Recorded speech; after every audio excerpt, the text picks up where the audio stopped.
우리나라에 온 탈북민중 청소년은 10년 사이 3배 가까이 늘었습니다. 이들 대부분은 한국의 교육 현실에 적응하지 못해 대안학교를 찾는 경우가 많은데요. 탈북 청소년들을 위한 교육 제도를 개선하고 이들을 지원하는 방안을 논의하는 세미나가 열렸습니다. 김인혜 기자입니다. 교육 사각지대에 놓인 탈북 청소년이 마지막으로 교육의 기회를 찾는 대안학교. 하지만 한국 사회에서 이들 학교는 여전히 기피시설 취급을 받고 있는 현실입니다. 일반 학교에 적응하지 못한 탈북 청소년들이 점점 대안학교에 내몰리고 탈북 청소년에 대한 편견과 낙인 효과가 강해지는 악순환이 계속되는 겁니다. 전문가들은 통일시대를 대비해 일반 학교에서의 통합교육이 탈북 청소년 교육의 열쇠라고 강조합니다.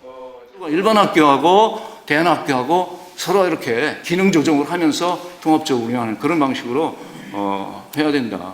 그래야 일반 학교에서도 좀 이게 공부도 좀 열심히 하려고 하는 그런 자세를 갖게 되고 일반 학생들하고도 어울리려고 하는 그런 경험을 갖게 되고.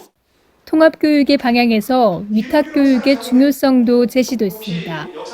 탈북 청소년만을 대상으로 하는 시설이 아닌 다양한 형태의 시설에서 정규 학교로 신속히 복귀할 수 있는 위탁교육을 해야 한다는 겁니다. 일반 학교에 일반 학급에 넣어가지고 통합교육하는 거는 한계가 있어요. 그래서 6개월이든 1년이든 더 빨리 오면 좋고요.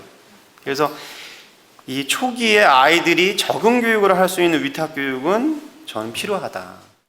또한 심리치료와 진로탐색 교육 등 전문가의 지속적인 멘토링이 탈북 청소년들의 학교 생활 적응을 돕기 위한 방안으로 제시됐습니다.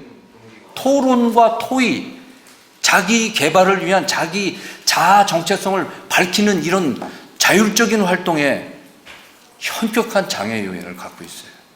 그래서 모든 활동에 제일 중요한 역할을 했던 게 전문가의 지속적인 멘토링.